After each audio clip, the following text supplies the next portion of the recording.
will break down the secret of Hunger Games, set more than 100 years in the future after America has been collapsed, is an artificial system where the population has been turned into feudal slaves living at a subsistence level. It is the essence of Agenda 21. The suboid slaves are played off against each other in gladiatorial diversions. This is directly out of the Globalist Handbook. There you've got Mr. Sutherland, one of my favorite actors, on a jumbotron screen in a police state dystopic future at the Hall of Justice. Already at Walmart's, Mall of America, and thousands of locations, giant jumbotrons are there with Big Sis, a asexual creature, telling us that we all need to give our rights up because terrorists, Al-Qaeda namely, that they publicly fund to attack other nations, is hiding under every desk wanting to get us. Now, continuing here with this film, now that I've had a chance to research it and go over it, this is really a piece of anti-establishment propaganda, because you've got the 10 FEMA regions, the 10 governors, this plan globally to have 10 regions with 10 sub-regions per sector across the world. This is really the UN model. And when you read the biological diversity assessments, they talk about bringing back gladiatorial games to teach people to fight with each other, not with the state, and having big centralized governments over the 10 global regions with 10 sub-regions per region. And you have a central government per 10 regions that plays the sub-10 regions off against each other via gladiatorial games. So the writer of this fiction book, she's really got a deep understanding. And by the way, we're going to end up contacting her. We're trying now, but seeing the film, I can guarantee you that if she's not an InfoWars reader and Alex Jones listener, that she is a deep researcher into the New World Order and the system they want to set up, because the 1996 UN Biological Diversity Assessment, I covered it in my 2002 film, Road to Tyranny, says they would have gladiatorial games, reintroduce human sacrifice, teach the people to fight with each other. Now, this film is basically, from my notes, Robin Hood meets Romeo and Juliet meets 1984. And it is Agenda 21, where the central government over the subregions is artificially cutting off resources and imprisoning and executing people who were caught killing a rabbit, killing a deer, so they get food for their family. And the society has been artificially collapsed so that everybody is dependent on the central government that has the resources. You're not allowed to farm or ranch for your own good. This is what the New World Order is about. This is what Agenda 21, Behind the Green Mask, and the book that we sell at Infowars.com breaks down. This is what the corporatocracy is calling for. This is what Maurice Strong in 1992 and now this year is calling for, a post-industrial world with these high-tech reservations that are government and corporations, with the rest of us living in squalor outside of that, but unified by television broadcast of the giant gladiatorial games.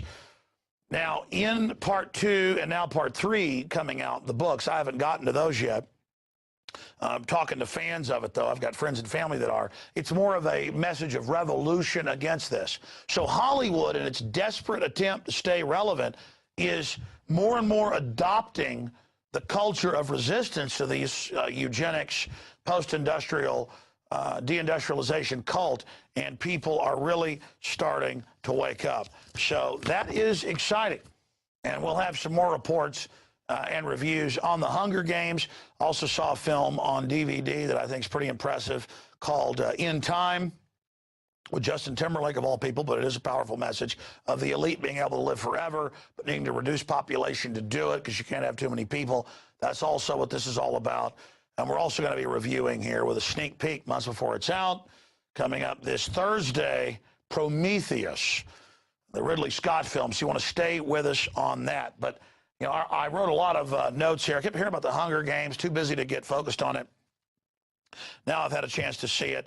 It's got Woody Harrelson in it as one of the trainers of the people that are involved, as one of the winners of the Hunger Games, where you've got, again, children, the youth, being sacrificed by the central government in a gladiatorial event.